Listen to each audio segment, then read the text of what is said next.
大家好，我哋7月30號去咗深圳自然博物館。首先，我哋可以去呢個程式入邊就可以買飛噶啦。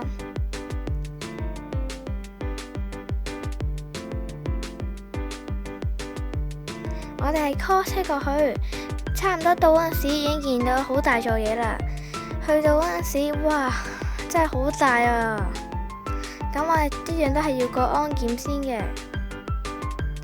過完安檢之後就係咁樣噶啦，空間係十分之無敵大啊！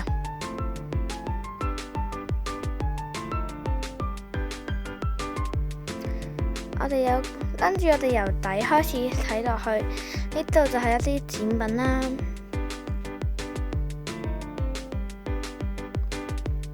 雖然好黑，但係我覺得其實佢嘅畫面都幾靚下噶。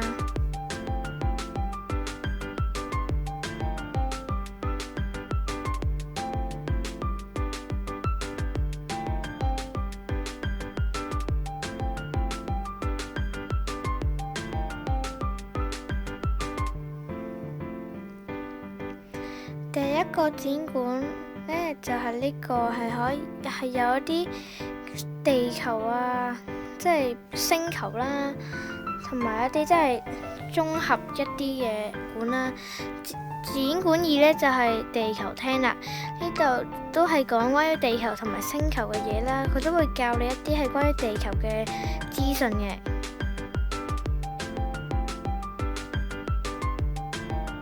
咁落去都有好多人啦，所以即係個位置係會比較逼啲嘅。佢都有好多電子熒幕，唔係得展品啦，係有撈埋啲電子嘅嘢，可以令到我哋即係同科技混合咗噶啦。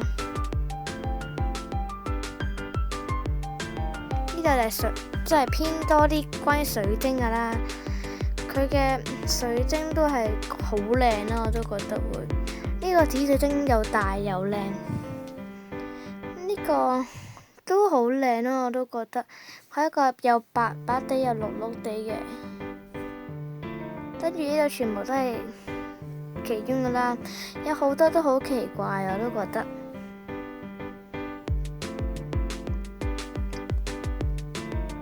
第3個展館啦，跟住呢個呢，就係一個講魚啊、水嗰啲嘢嚟噶啦，即係講生物啦，大概都係關於。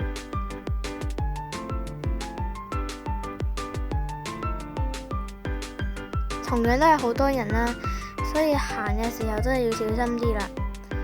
然後呢度係一個樹懶啊，係意想不到咧，係咪？跟住呢度都有好多標本或者複製品嘅一啲動物啦，都係有好多人啦，所以都係要小心啲。呢度都係好多骨架類嘅，就係用嚟可以即係都係會講關於退化進化啊嗰啲嘅資訊。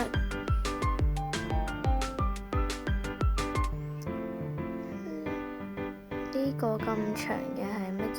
第4個展廳呢就係恐龍噶，呢個全部都係關於恐龍嘅。佢有一個我認為係最勁嘅呢，就係一個恐龍，佢係會識喐噶啦，就係啱啱睇到嗰2隻恐龍啦。跟住係一個展館啦，佢係會有好多動物啦，都係關於動物嘅。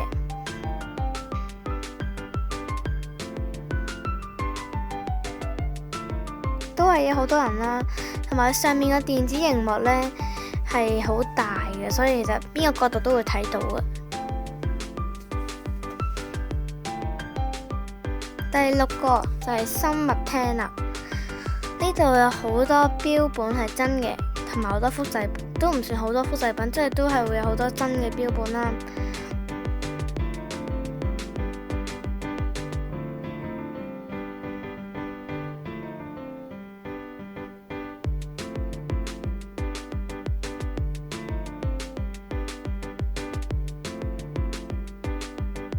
跟住下一個展廳，呢度呢都有好多人都係小心啲啦。佢係有好多動物啦，都係講關於，全部都係好真嘅，加埋背景又特別真啦。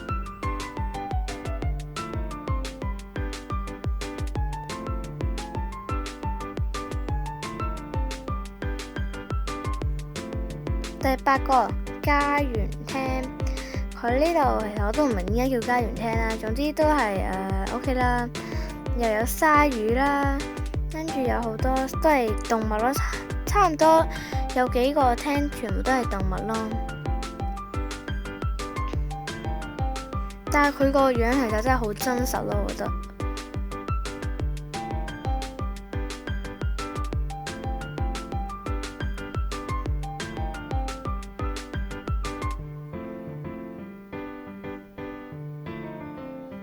跟住呢度呢，就係